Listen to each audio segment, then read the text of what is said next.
Yo, what's good guys? This is Nightwing2303 from WarTesters.com, and today we got a detailed look at these guys right here. This is the True Blue 3 Retro for 2016. Almost brain farted, but I didn't. Held it together. Pretty nice. This is what they're calling the OG Air Jordan 3. Reason being is because they got that Nike Air branding on the back, insole and outsole. The color blocking of this particular colorway is also the closest thing that we've had to the OG since the OG, so that's a plus. Something to note is that they are not labeled as remastered as far as what I've been reading on, the Jordan or Nike end. So all the stuff that they've been putting on their website, in terms of the actual shoes description, there's nothing mentioned of being remastered. It's just OG. I want to give a big shout out to Champ Sports. They sent these guys over, and with that being said, let's go ahead and take a closer look.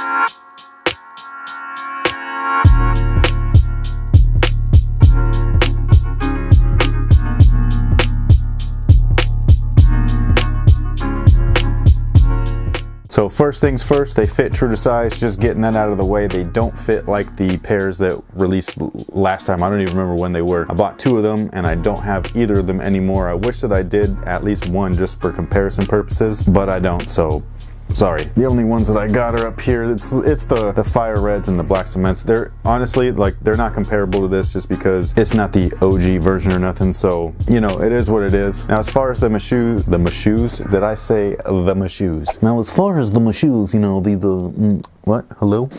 Oh, smell good. Hello? What are those? They're my shoes. Duh. Now as far as the actual build of the shoe or the shape, to me they don't look like the OG at all, but they're as close as they could get, I guess. But to me they're more in line with all the other 3s that we've had over the past like 6 years or whatever. Craftsmanship on this particular pair is pretty good. I have no complaints. I didn't find any flaws in either pair or anything like that, so nothing bad to say about that or nothing to critique. The only thing that I can critique is the material quality, and it's surprisingly bad for how much this shoe costs. Again, it's not listed as remastered, so I don't know if that has anything to do with the quality of the materials. All I know is that the quality of the materials right here are not 220 quality. So all you're paying for is that Nike Air branding on the back, and that's pretty much it. Those all black Cyber Monday 3s or whatever they were called, I think those were $190, right?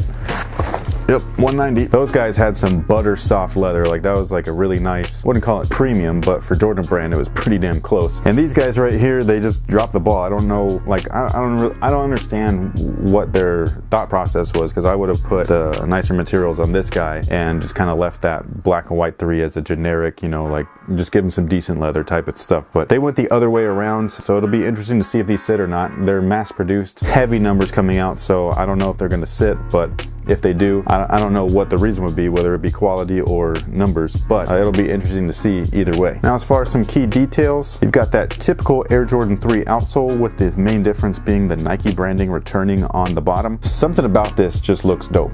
I like it when it says Jordan. It doesn't bother me or anything like that. Same with the heel tab, but just seeing this, it just reminds me of being a kid, so that's the only real oh, that's crazy, you know what I mean?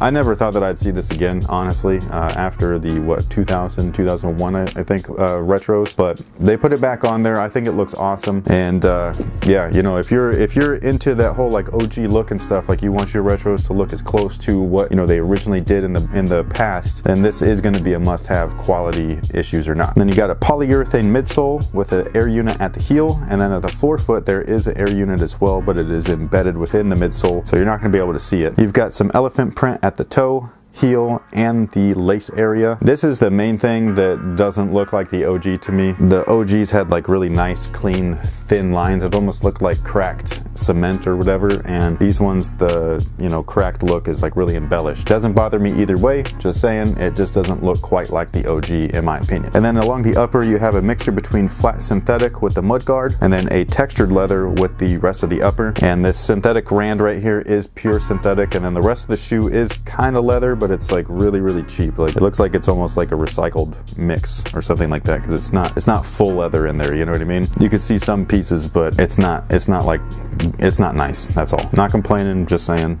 You want a review? That's a review. And then the tongue features the Jumpman logo. Stitch game is perfect. I love the way that these logos are turning out on all of the new models. That's the one thing that I think really shows the difference in age between an OG and a new retro is the logo embroidery, because this is like such a clean look. It just looks awesome. And if you remember any of the past, you know, even from the late 90s, the embroidery just wasn't as nice as this. So like some of the Jumpmans would be super jagged, or they'd be lumpy, or they'd have a big butt or a big stomach and stuff like that. And you know, these ones, they're literally like crispy clean. Like this is HD embroidery game right here. It's dope. Then the back lining is red, meanwhile the rest of the interior is blue, and that is just like the OG models back in 1988. I've heard some people complaining about the red. I don't, you know, that's on you. I think it looks fine. The interior, like I said, has that Nike Air branding, and the coolest part, actually, let me pull it out. So here it is, and the coolest part is the actual insole itself. It's a nice, thick, red, fluffy Ortholite. So this guy's got a lot of step-in comfort right there. It aids in comforting this really hard as hell polyurethane midsole, which is not comfortable. So for casual use, I think that's a great feature. Not 220 great, but you know, it is what it is. And then the moment that you've all been waiting for, the ass shot. And these guys feature that wonderful Nike Air branding that everybody so loves. But I think it looks great. Nothing to complain about. Like I said, the build on the shoe, really solid. If you're looking for a nicely crafted shoe, then this is a good job right here. I'm sure that there are pairs that are ass, just because there are so many that are made. Luckily, mine is not one of them. Again, not impressed with the leather whatsoever. I do think that the last release had much better leather. So, you know, but it is what it is. If you want these guys, to go ahead and grab them. I believe they'd release this weekend over at all Jordan Brand retailers. Retail price, once again, is $220. Thank you so much for watching. Let me know if you're going to grab a pair, and until next time, guys, have a good one.